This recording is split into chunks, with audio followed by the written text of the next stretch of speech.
We learn Dr. Wily stole evil energy from a member of an intergalactic police force. Wow.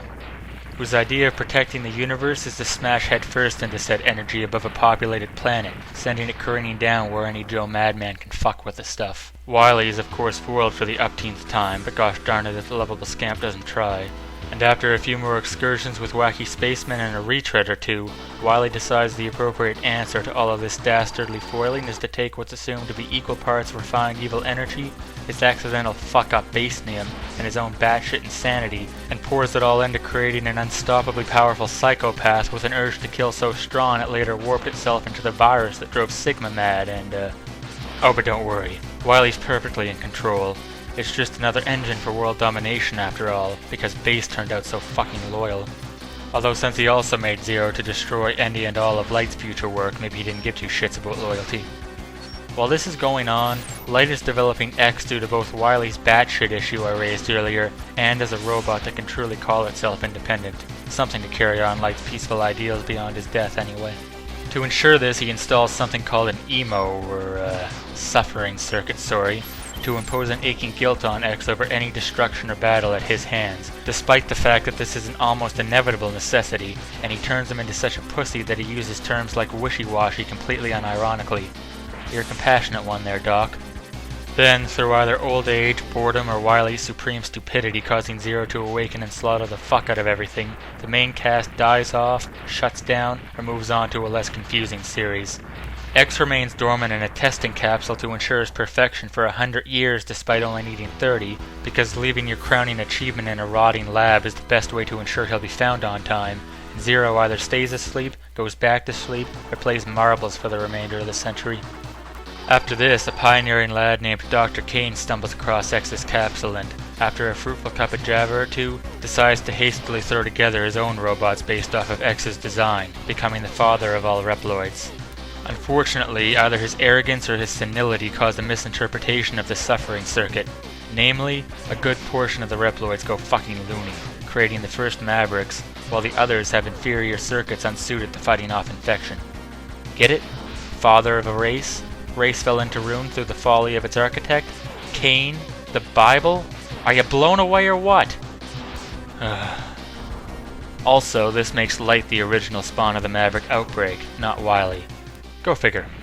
While these bastards are going around doing whatever the robot equivalent of raping and pillaging is, Cain sends Sigma, his most promising creation, to contain the threat. Sigma takes charge of an elite task force meant to hunt down stray Mavericks, and so the Maverick Hunters are born. Everything's dandy until Sigma and his hunters investigate an abandoned lab where everyone who'd entered prior had the misfortune of being brutally ripped apart and tossed out the front fucking door. Sigma, say hello to Zero. After an epic Dragon Ball Z knockoff cutscene with lots of evil grinning, Sigma cracks Zero's head crystal, unleashing Wily's program for murderous insanity done quick as a virus. This quickly infects Sigma, who, having both an incomplete suffering circuit and the culmination of Kane's X-based technology, molds into one dangerous motherfucker. As opposed to becoming a raving lunatic like most of Kane's failures, Sigma's brilliant mind retains itself and he becomes the de facto Wily of the X series, which is to say, he becomes a raving lunatic with a purpose. In him is created the completed Maverick virus, which has been infecting Reploids at Sigma's behest and eventually just for the fuck of it in sequels everywhere near you. This goes on for increasingly convoluted plots as Sigma's mind, imprinted on a sentient virus of its own, creates numerous retarded ploys to destroy humanity and eventually just kill fucking everything, and if there are some Reploids to reap the dystopia after, all the better.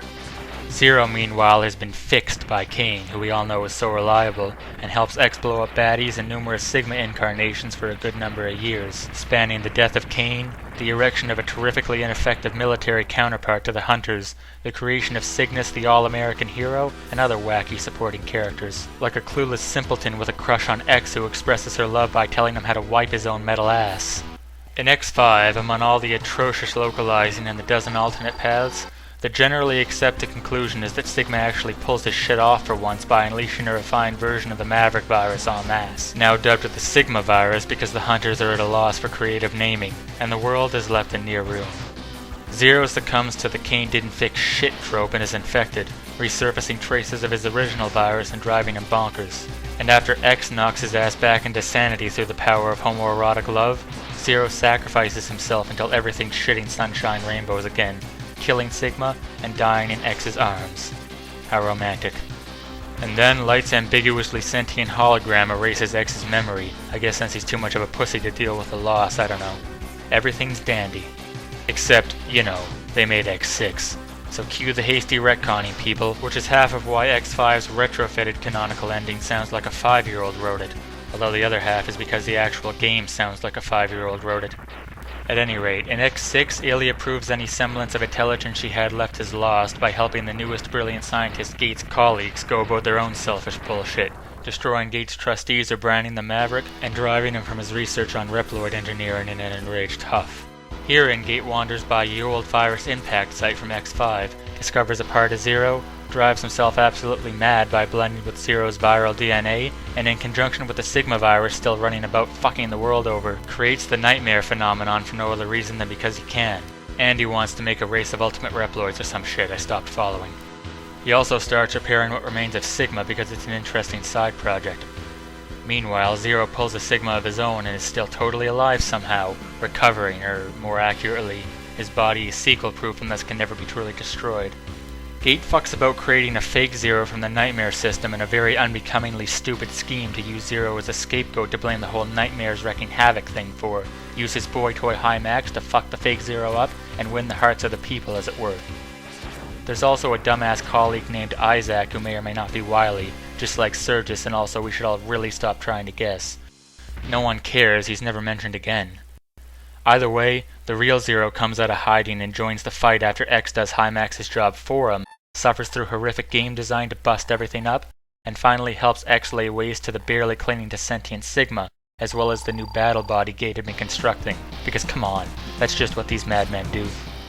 Afterwards, at an indiscriminate point in the future, Zero seals himself away for what is assuredly not the last time and makes himself all better. Although since it is indiscriminate, we still had room for 3 more games with Zero and X, the introduction of the most annoying dipshit ever, the stunning achievement of topping X4's horrific voice acting, more fucking Sigma, a half-assed philosophical larp about how the Maverick virus isn't instrumental to Reploid evil because the choice to be good or bad is in all of us, why not, and Christ knows what to come. Also, there's a whack of complicated nonsense to fill in the gap between the X and Zero timelines, but fuck if they've revealed a tenth of the details to us yet.